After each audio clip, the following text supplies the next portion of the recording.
भी सर दर्द की वजह से उन्हें महीने में 20 से भी ज़्यादा पेन किलर्स खाने पड़ते थे। एक समय ऐसा आ गया कि माइग्रेन की ये बीमारी मेडिसिन ओवरयूज हेडेक में कन्वर्ट हो गई और किसी भी मेडिसिन ने उन पे असर करना बंद कर दिया। ऐसे में वर्ष 2017 में उन्होंने आयुर्वेद का रुख करने का फैसला किया। आयुर्वेदिक ट्रीटमेंट लेने के बाद न सिर्फ वो अपने सर दर्द से मुक्त हैं, बल्कि एक हेल्दी और नॉर्मल लाइफ लीड कर पा रही हैं। आइए जानते हैं अंजू जैन की पूरी स्टोरी उन्हीं से। नमस्कार अंजू जी, बहुत बहुत स्वागत है आपका आप बीती पर। अब मैं आपसे रिक्वेस्ट करूंगी कि आप अपने एक्सपीरियंसेस हम सबके साथ शेयर करें। Hi Sneha, thank you so much. आपने आप बीती पर अपना एक्सपीरियंस शेयर करने का मौका दिया। उम्मीद करती हूँ कि इससे कई पेशेंट्स को उम्मीद की रोशनी मिलेगी। My name is Anju Jain, I am from Delhi. चलिए शुरुआत अच्छी बात से करते हैं। वैद्य जी के अनकंडीशनल सपोर्ट से I am perfect, healthy and will be always. It sound so good ना। Actually I forgot my past, a bad history of illness. Let's go 25 years back. चलिए बात करते हैं पिछले 25 साल में क्या कहानी रही। आमतौर पर जैसे सबको कभी कभी किसी न किसी कारण से सिर दर्द हो जाता है, इस तरह मुझे भी महीने में एक आध बार सिर दर्द हो जाया करता था और पेन किलर लेने से सबसाइड हो जाता था। तो मैंने उसको इग्नोर करना शुरू कर दिया और लाइफ ऐसे ही चलती रही।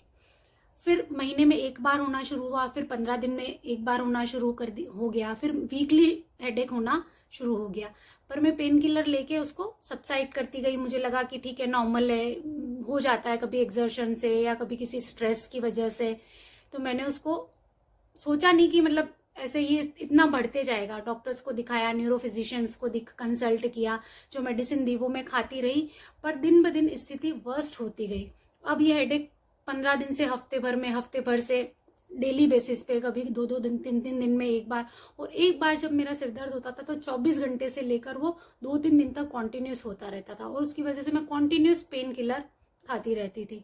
फिर मैंने वापस दिल्ली के एक बहुत बड़े न्यूरोलॉजिस्ट को कंसल्ट किया और उन्होंने मुझे डायग्नोज करके बताया कि ये माइग्रेन और क्लस्टर हेडेक है। I tried so many prophylaxis medicine, different pain killers, but it is hit and trial, didn't get complete relief to me. अब पेन सबसाइड, सारी दवाइयां लेने के बाद पेन समटाइम सबसाइड तो हो जाता था, लेकिन ठीक नहीं हो रहा था। कई बार तो 2-2, 3-3 दिन तक कॉन्टिन्यूस हेडेक होता था और एक के बाद एक pain killer. Routine life maintain करना मेरे लिए बहुत डे बाय डे डिफिकल्ट होते जा रहा था। उसकी वजह से मेरी फैमिली, बच्चे, सब लोग सफर कर रहे थे। Every day I am wake up with guilt and pain. Pain killer के साइड इफेक्ट्स भी अब मुझे नजर आने लगते थे। अपसेट स्टोमक, इंसोम्निया, कई बार कई रात दर्द के मारे नींद नहीं आती थी, चिड़चिड़ापन, इरिटेबिलिटी, ये सब मुझे इसके मेडिसिन के साइड इफेक्ट होने लगे थे। पर कहीं कोई ऐसी उम्मीद की किरण नजर नहीं आ रही थी कि हाँ ये करने से मेरा ठीक हो जाएगा। मैंने बहुत सारी ऑल्टरनेटिव मेडिसिन भी ट्राई करी, होम्योपैथी ट्राई करी, पंचकर्मा ट्राई किया, कई कैंप्स मैंने अटेंड करे जहाँ पे पंचकर्मा और नेचुरोपैथी दी जाती थी। वो थोड़े दिन तो ठीक रहता, फिर मैं पेन किलर पे आ जाती। फिर से एक बार न्यूरोलॉजिस्ट को कंसल्ट करने पर यह पता चला कि अब तो मुझे मेडिसिन ओवरयूज हेडेक होने लग गया है। मैंने मान लिया कि अब मेरा जीवन इसी दर्द के साथ चलेगा और मैं पेन किलर, और मतलब जैसे जब भी दर्द होता पेन किलर खा लेती और अपने आप को सेटिस्फाइड कर लेती कि चलो कल ठीक हो जाएगा, परसों ठीक हो जाएगा। भगवान से सिर्फ एक विश करती कि काश महीने में 2 या 3 दिन ऐसे हों जबकि मेरा सिर दर्द न हो। गूगल कर करके मैं देखती रहती कि काश कोई ऐसा ऑल्टरनेटिव थेरेपी मिले जिससे मेडिसिन के साइड इफेक्ट नहीं हो या कुछ ऐसा हो जिससे ठीक हो जाए। ऐसे ही गूगल करते करते एक दिन मुझे वैद्य जी का प्रोफाइल मिला। ऑनेस्टली मैं और मेरे हस्बैंड 100% इस ट्रीटमेंट के लिए या इस विजिट के लिए कन्विंस नहीं थे, क्योंकि ये दिल्ली में नहीं था, इसके लिए देहरादून जाना पड़ेगा ये सोच के। लेकिन फिर भी लास्ट ट्राई कर लेते हैं ये सोच के हमने किया कि चलो लास्ट ट्राई कर लेते हैं। ईश्वर ने शायद मेरी सुन ली और ये मेरी लाइफ की लास्ट ट्राई थी। वो मेरी लाइफ का एक मतलब टर्निंग पॉइंट था। वैद्य जी से मैं देहरादून मिली, उनका पहला सेंटेंस यही था कि तुम बिल्कुल ठीक हो जाओगी। और अनडाउटली मेरा रिप्लाई ये था, हाँ जी वैद्य जी। पता नहीं मेरे मुंह से निकली हुई बात शायद सच हो गई या वैद्य जी का आशीर्वाद लग गया मुझे।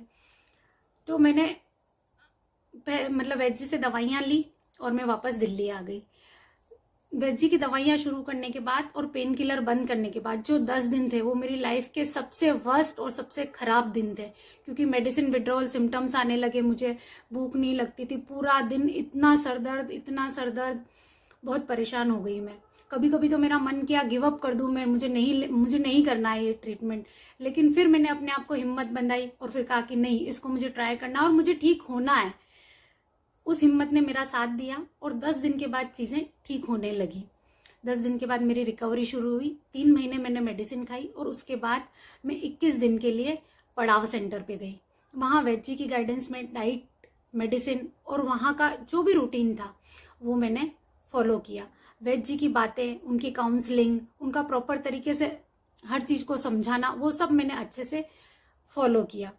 पड़ाव सेंटर में सब कुछ बहुत होमली था पर डिसिप्लिन के साथ था। टाइम से टाइम खाना, टाइम से सोना, टाइम से उठना, एक हेल्दी लाइफस्टाइल रूटीन वहां पे मेरा चल रहा था। 21 दिन में मैंने वहां पे ट्रीटमेंट लिया।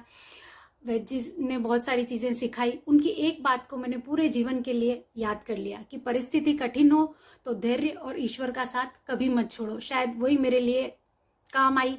सो finally my illness is past, it's over. अब मैं आप सबसे यही कहना चाहती हूँ कि don't lose hope, be a fighter, believe in your doctor, in your medicine, in yourself, without any doubts.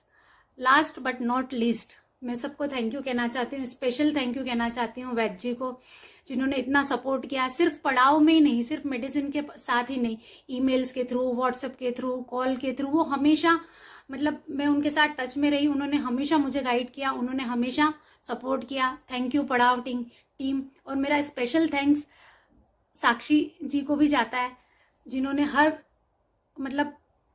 हर जगह मेरा सपोर्ट किया, मुझे गाइड किया। तो thank you so much Vaidya ji, thank you Sakshi ji, thank you Padav team for unconditional support, for proper guidance. Thank you so much.